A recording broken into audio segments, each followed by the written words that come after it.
Warum die Steuerpflicht und die Wehrpflicht zwei Seiten der gleichen Medaille sind, damit wollen wir uns einmal in diesem Video näher befassen.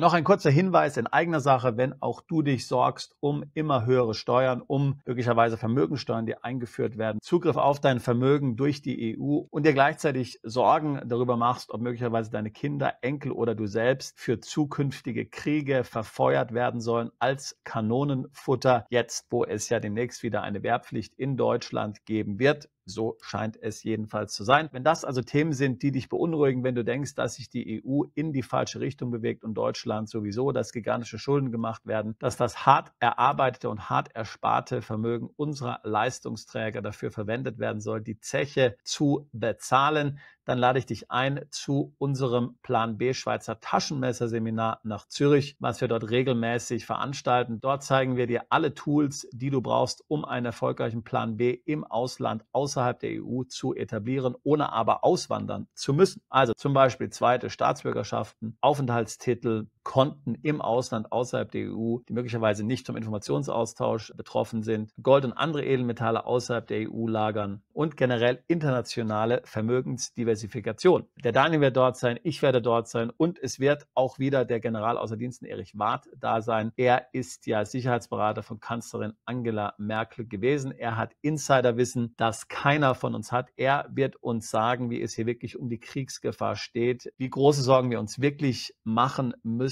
um unsere Söhne, um unsere Töchter. Er wird dir dann Rede und Antwort stehen hinter verschlossenen Türen und wird dir Dinge erzählen, die du wahrscheinlich noch nie davor gehört hast. Also, wenn dich das interessiert, dann würde ich mich freuen, dich bei unserem Seminar in Zürich begrüßen zu dürfen. Da geht es genau um diese Themen, die wir auch in diesem Video besprechen. Alle weiteren Details auf unserer Webseite, Link dazu packe ich hier in die Beschreibung dieses Videos mit hinein. Jetzt kommen wir aber zu unserem eigentlichen Thema. Ich habe anfangs gesagt, Wehrpflicht und Steuerpflicht sind im Grunde genommen zwei Seiten der gleichen Medaille. Das sind Pflichten, die der Staat von seinen Bürgern einfordert und notfalls mit Gewalt durchsetzt. Du wirst gezwungen dazu, Steuern zu bezahlen. Wenn du keine Steuern bezahlst, dann drohen dir Sanktionen. Möglicherweise wird dein Vermögen gepfändet oder du wirst sogar in den Knast geworfen.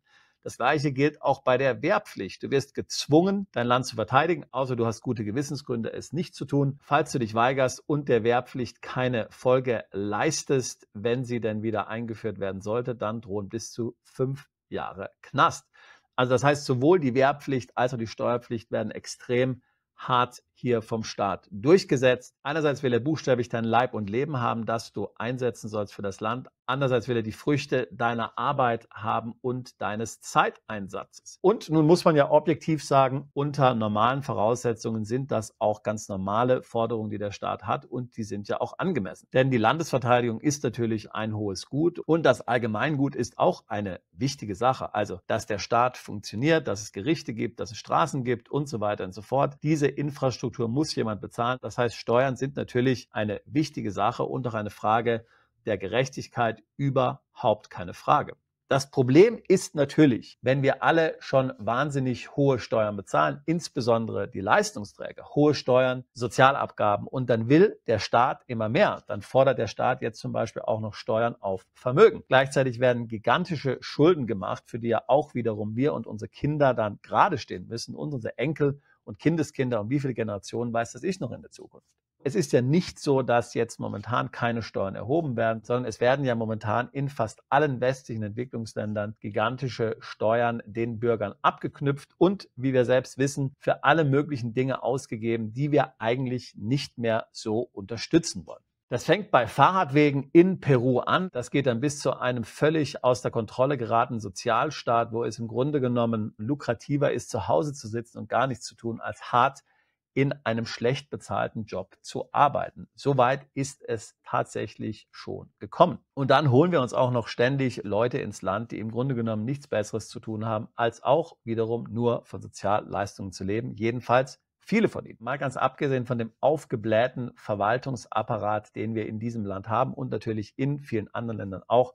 Man kann schon wirklich von einem Staat in Staat sprechen, wo es nur noch darum geht, irgendwie diese Struktur am Leben zu erhalten auf Kosten der Bürger. Und was die Wehrpflicht anbelangt, da sieht es natürlich genauso aus. Ich habe gesagt, die Landesverteidigung ist natürlich eine wichtige Sache, es ist eine ehrenvolle Aufgabe. Aber die Kriege, um die es ja geht, die Kriege, über die wir hier sprechen, das sind ja alles Kriege, die mit der eigentlichen Landesverteidigung überhaupt nichts mehr zu tun haben. Ich habe schon in etlichen Videos gesagt, dass ich den russischen Präsidenten Putin durchaus sehr kritisch sehe und ich glaube nicht, dass er nach dem Ukraine-Krieg, wenn er ihn denn gewinnt, einfach so hier aufhören wird, sondern er hat seine Kriegswirtschaft aufgebaut und er muss im Grunde weiter Kriege führen. Ich glaube allerdings nicht, dass er Deutschland oder Frankreich angreifen wird. Das ist nicht die russische Methode, will ich sagen, sondern geschichtlich gesehen haben die Russen immer Nachbarn angegriffen, zum Teil auch präventiv, wenn sie sich bedroht gefühlt haben, wenn der Nachbar nicht nach ihrer Pfeife getanzt hat. Das haben wir ja in vielen Ländern gesehen, Georgien, Moldawien, jetzt wieder die Ukraine und da werden sicherlich auch noch weitere folgen. Aber ich kann nicht erkennen, dass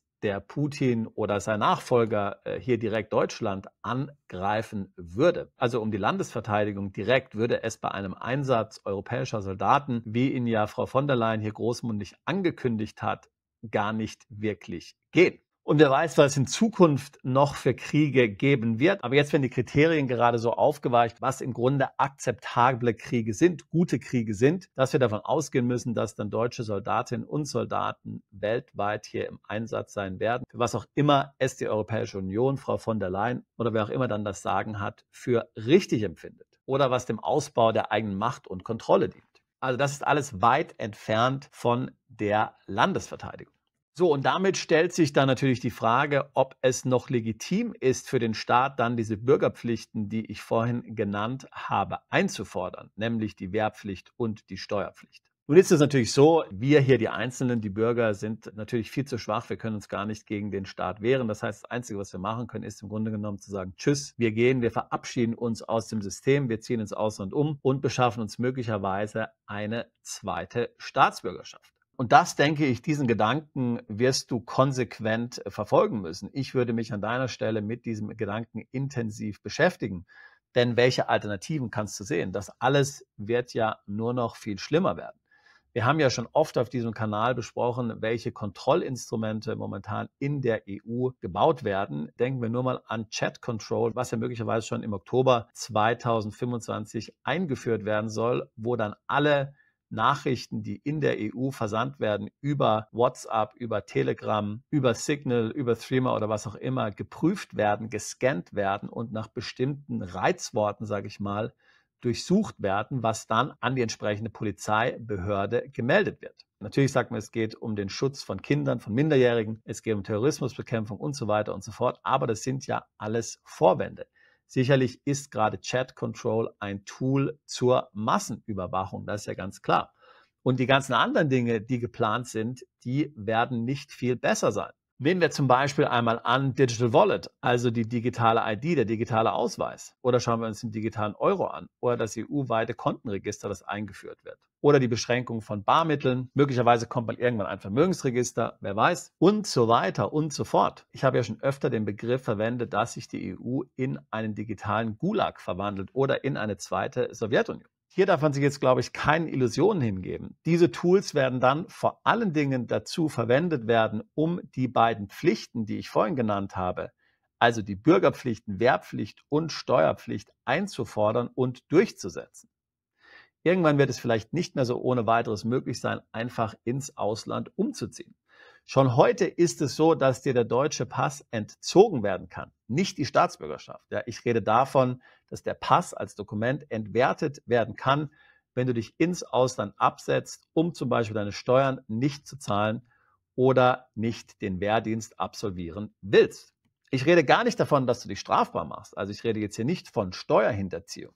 Ich rede nur allein von der Tatsache, dass du dich weigerst, zum Beispiel deine Steuern zu bezahlen, weil du vielleicht einen Konflikt, eine Meinungsverschiedenheit mit dem Finanzamt hast. Dann kann dir der deutsche Pass genommen werden. Und auch hier wieder sehen wir, dass im Grunde genommen Steuerpflicht und Wehrpflicht letztlich auf dem gleichen Level ist. Das sind nämlich beides Gründe dafür, wenn wir uns das deutsche Passgesetz anschauen, Paragraph 7 des deutschen Passgesetzes, wofür dir der Pass eben entzogen werden kann oder auch die Ausstellung eines neuen Passes verweigert werden kann. Und das wird natürlich alles mit dem digitalen Euro und dem digitalen Wallet dann noch viel einfacher werden durchzusetzen. Dann wird ja einfach das Konto gesperrt von Seiten des Staates und dann war es das. Kein Geld mehr. Dann wird ja einfach der Pass entzogen über das Wallet und dann kannst du gar nichts mehr machen.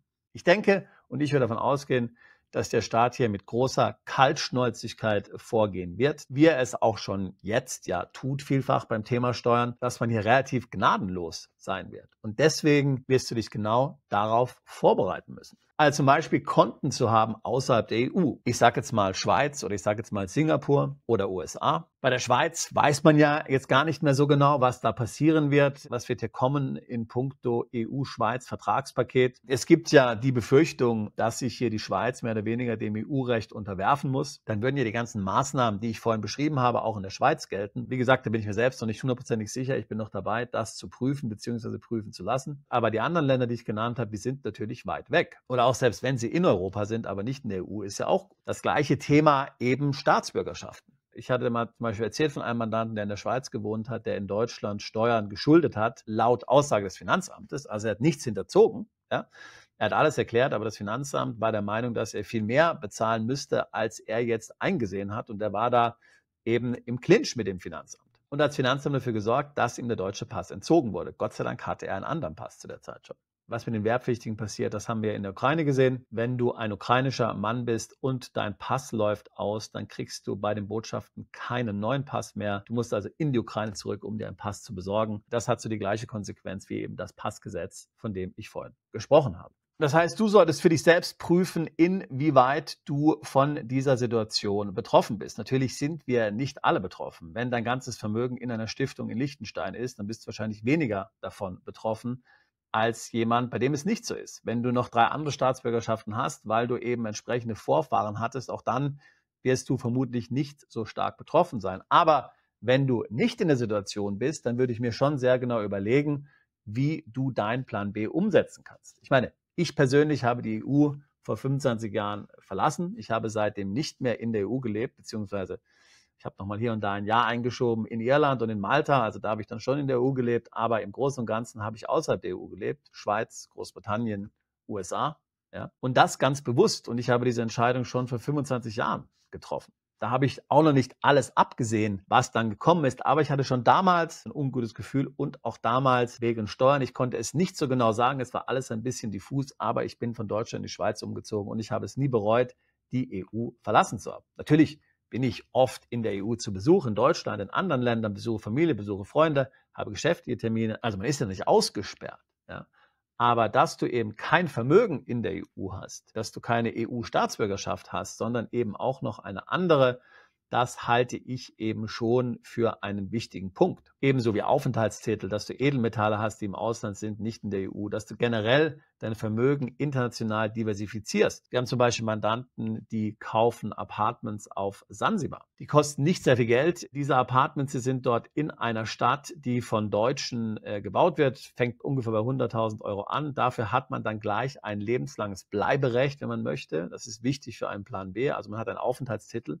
Auslandseinkünfte sind dort steuerfrei. Und wenn man nicht dort ist, was ja die meiste Zeit des Jahres sein wird, dann vermietet die Hilton-Gruppe diese Apartments in der Ferienvermietung. Das heißt, man hat auch noch eine ganz passable Rendite und erzielt ja auch noch passive Einnahmen damit, was ja auch für jeden immer sehr interessant ist. Sansibar ist ja wahnsinnig populär als Touristendestination. Aber das ist jetzt nur ein Beispiel. Es geht mir jetzt gar nicht speziell um Sansibar. Aber das ist eben internationale Vermögensdiversifikation. Das ist sozusagen gleich mehrere Fliegen mit einer Klappe geschlagen, nämlich einmal den Aufenthaltstitel, dann ein Investment und dann noch Einkünfte außerhalb der EU auf passive Art erzielt. Also das sind Themen, mit denen du dich auseinandersetzen solltest. Und dann muss man natürlich immer abschätzen, wann ist jetzt der richtige Zeitpunkt, wie viel Zeit habe ich eigentlich noch. Möglicherweise brauchen diese Dinge ja alle auch eine gewisse Zeit und einen gewissen Vorlauf. Und so ist es auch. Also man kann sagen, dass man damit mehrere Jahre oftmals zubringen muss, weil es ja auch in gewisser Weise kompliziert ist. Man muss ja einige Sachen trennen, entzerren, entstricken, entwirren und das braucht eben seine Zeit. Und auch wenn man auswandern will, ist das natürlich immer auch mit Vorbereitung verbunden. Und da hilft dann eben ein solches Seminar wie unser Plan B Schweizer Taschenmesser, wo wir dir alle Tools an die Hand geben. Sowie ein Schweizer Taschenmesser geben wir dir kompakt letztlich die Tools in die Hand, die du für deinen Plan B brauchst. Neben mir und dem Daniel ist, wie gesagt, auch der General außer Diensten Erich Warth da, der dir dann auch sehr gute Einschätzungen dazu geben kann, was eigentlich passieren würde, wenn es zum Ernstfall kommt, wenn die Wehrpflicht wieder eingesetzt wird, wenn es zu einem bewaffneten Konflikt kommt. Wie viel Zeit hast du, Deutschland noch zu verlassen? Was muss man dort eigentlich rechnen? Wie lange wird es noch dauern, bis tatsächlich dann eine echte Wehrpflicht wieder in Kraft tritt? Wie gesagt, das Thema Wehrpflicht und Steuerpflicht, das hängt eng miteinander zusammen. Deswegen sprechen wir eben auch beides intensiv bei unserem Seminar. Also ich würde mich freuen, dich dort zu treffen. Andernfalls kannst du natürlich auch gerne eine Beratung buchen. Details dazu ebenfalls auf unserer Webseite. Link dazu packe ich hier in die Beschreibung dieses Videos mit hinein. Wir tun seit fast 20 Jahren nichts anderes als Mandanten genau bei solchen Fragen zu beraten. Und ich würde mich freuen, auch dich alsbald zu unserer Mandantschaft zählen zu können. Bist du Unternehmer, Freiberufler oder Investor? Zieht es dich schon lange ins Ausland? Mach heute den ersten konkreten Schritt in eine Zukunft mit mehr Geld und mehr Freiheit. Buche ein Beratungsgespräch mit Sebastian und seinen Kollegen. Unsere Kanzlei unterstützt Mandanten wie dich dabei, deine Steuerlast legal zu reduzieren, Vermögen aufzubauen und zu schützen und deine persönliche Freiheit zu maximieren. Profitiere jetzt von unserem Fachwissen und unserem Netzwerk. Gehe zu mandatierung.com und werde Mandant unserer Kanzlei.